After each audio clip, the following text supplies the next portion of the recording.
Hey guys, welcome to Hansons from the Heart! Guys, we wanted to make a video. Our family wanted to make videos that were vulnerable, authentic, and just so that you could experience life with us, but also our goal is that you would be spiritually and emotionally whole and well.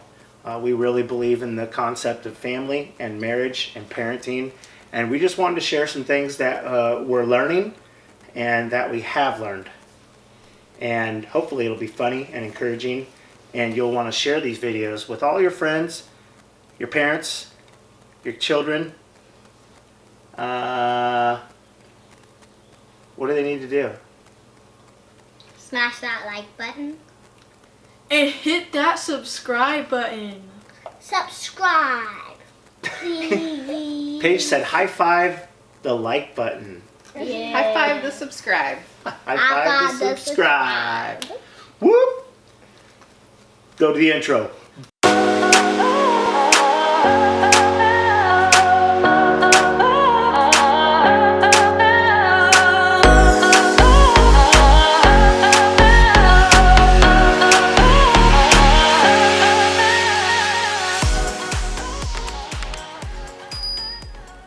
This episode is about my tirade. Is it a tirade? My tirade the other day. My temper tantrum. Ooh. Yeah, it was a temper tantrum. I had a bad attitude the other day. You guys remember that? Yeah, thank you for admitting it though.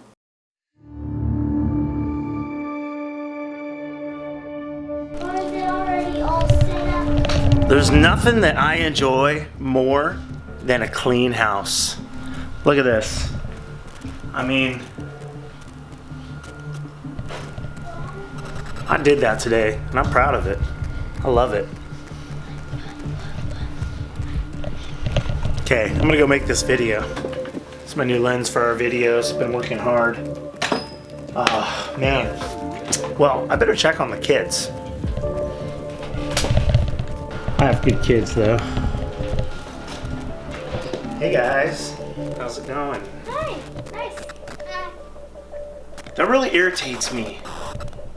What are these? How many times do I have to tell you to pick up your stuff? Oh my gosh, you guys, you just make a mess, and every time I leave for like 20 seconds, you guys are just throwing your trash all over the place. Freaking sick of this.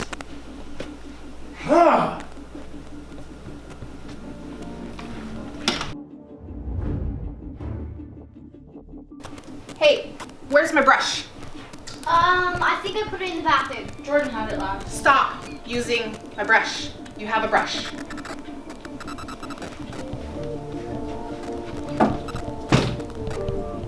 Are you kidding me?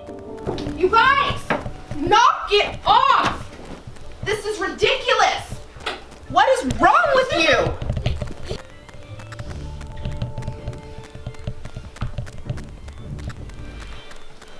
Jordan, I literally told you, you need to pick that up. Oh my god, I just cleaned this living room. And you're already leaving your stupid... Oh my god, Jordan. Paige! Paige, you're supposed to be cleaning. I did my half. You need to do yours. I always end up cleaning the room, and it makes me so mad.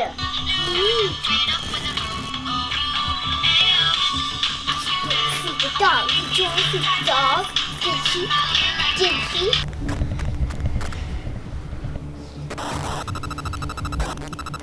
How? Zeke! Ezekiel, what is that? The man tantrum. The mantrum. The mantra. The mantrum. I don't know how many of you have mantrums, but they're what? How do you guys feel when you see me throwing a mantrum? I feel. How do you feel? Yeah, like what? Paige is raising her hand. Yeah. She's got something. Paige, What's a mantrum. It's a tantrum that Daddy throws. You know when he gets in those moods. Yeah, I think that. Sometimes I'm You honestly made that. scared because you yell at us. Just for the record, I never yell. Yeah, sometimes I'm scared. Sometimes I feel like it's my Scared fault. I'm gonna get a spanking. Feel like sometimes it's my fault. I think that I just like get scared, and sometimes I feel like it's my fault, Yeah. but it's not. And I feel like I wanna help, but I can't. Yeah. That's good. How many of you get scared when you see mom or dad stomping around? Me. How many of you feel like it's your fault? Yeah. You feel bad about yourself? Sometimes. Sometimes. Only when it's like, when you're like, Are mad. you kidding when me? When you're like yelling at me. Not when it's like yelling at All of us. all of us. Just especially. Yeah. And when it's not even me, sometimes when you yell at. Do I really yell though? I never yell. He doesn't yell a lot. He doesn't yell a lot. Just you for know? the Coronavirus. Well, I think it's funny because, like, to me, yelling is one thing, and then to them, Laughing. it's different. Like, my tone, I don't think we realize our tone and, like, our volume. Like, because to me, yelling's like screaming, which I do sometimes, but I wouldn't say very often scream, but. I'm the screamer. Like, I'm the screamer. Wait, yeah, there's like you when you're just like mad when we do something and you just like stare at something. You're like, You're like, you give us a look. You give us a look. And that look is scary. and then there's like sometimes like not often. You don't yell at us that often. Here's the funny thing, though, because I think in my mind, I'm thinking if I put my foot down, if I raise my voice a little bit, if I show them my disapproval, then they won't repeat the behavior. And what I've noticed is it produces the opposite of what I want. Because what we really want as parents, I think, is our kids to feel safe with us and want to talk to us about stuff. And it can't just be about performance and behavior alone, because that's, I don't want them feeling like afraid they're going to disappoint me every time they turn around, or feeling insecure, and that's what it produces, insecurity. Well, and I think if we freak out and get loud and aggressive over the garbage or dishes, then what is that going to look like when there's a real situation that might be really scary for you guys? I think that's my fear, is that maybe you won't know that you could still come to us and talk to us and bring to us real problems in your life. Mm-hmm. And I think that it sometimes you can scare your kids a lot, and they just don't talk. And like when you guys yell at me, I go to my room and I talk to myself, trying to make me feel better, because I don't like it when I'm yelled at, and that's what it's when you're being yelled at. It makes you feel bad. It makes you feel like you did something wrong, and you're A bad kid. yeah. It makes you feel like you do everything wrong. Yeah, so yesterday this was really profound, and I think what I wanted to encourage families the most about is empowering your kids to take matters into prayer for you on your behalf. Like, I know we're supposed to be the spiritual leaders of the home, but our goal is to raise our kids in a way that they're able to do that likewise. And for me, so yesterday I was stressed out, I was running around the house, and I just got myself in one of those moods where I was nitpicking everything.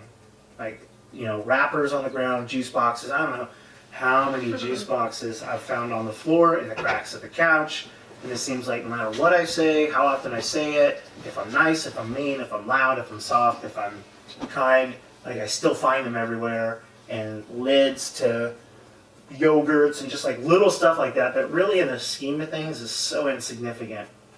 But I found myself like yelling at everyone and talking to myself and just in a bad mood, generally in a bad mood. And you guys did something that I thought was super powerful. You guys want to tell them kind of what your thought process was about yesterday and how we got to a good place? So I just felt like everyone was super, just had like a bunch of bad vibes with each other. And so I asked Mom if we could all pray together because usually that's what helps. Yeah, because it really does work. And so, yeah, we just had a little prayer moment on this couch, and it did work, and it helped, and people thought of their actions and their tones and reflected on themselves, and everyone calmed down, stuff like that. And so, like, you know, it's kind of humiliating when your kids call you into a prayer meeting, but it's also super honoring too that that we've got kids that like want to pray and implement and bring God into the middle. Because for us, and if you're watching this and you're like, but I'm not a person of faith, I'm glad you're watching this for one, but one of the central things that kind of the glue that holds our family together is Christ. And prayer is a part of that keeps us bonded together and keeps us kind of centered when we get off kilter. And it's super powerful. And I would even invite you, if your environment's chaotic, I would invite you to try it. God's good. He hears prayers, whether you know Him or don't know Him. He knows you. Well, and even just acknowledging the elephant in the room and talking to your loved one, talking to your family, just being able to communicate your heart. That's what this is all about, is, being emotionally, spiritually wise enough to share your truth to one another. And I think another important piece to know is we're 3 weeks into shelter in place with COVID-19. And so as much as our children understand how different life is right now, school's canceled, work's canceled, well, we can never cancel our friends, but it feels like it, right, when we can't see them and hug them. And so it's good for children to know that parents need prayer.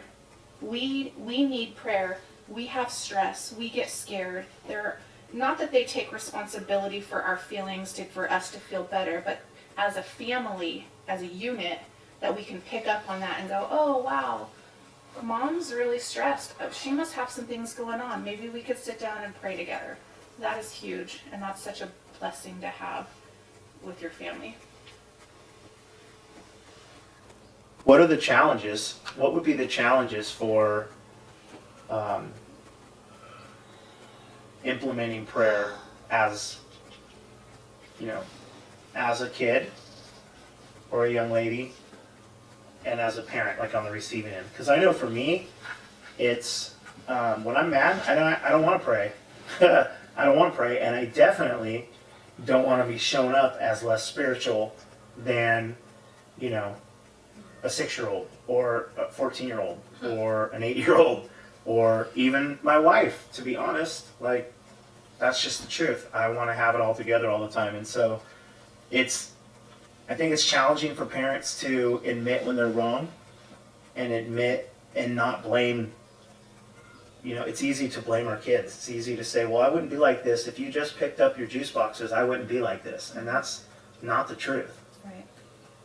It's really not the truth. And that reinforces that behavior as a child. If we can't take responsibility for our own actions, how are we going to raise future adults to own their own behavior and attitude? That's a good point. The other thing I think of is just maybe you've never prayed out loud together with each other. Maybe you pray to God sometimes, or maybe you pray every day. Maybe you don't But- pray at all. Well, maybe you don't pray at all, but maybe you've never prayed out loud.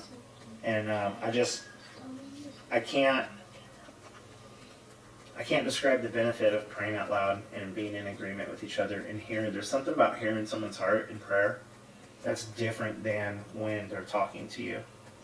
And so the only way to get through it is to do it. And I don't know that, you guys have been raised like that. So, well, Connie, when did you teach Kara to pray? She was 3. Just turned 3. Yeah, so you guys just don't remember anything different, probably. Yeah, I don't. Yeah.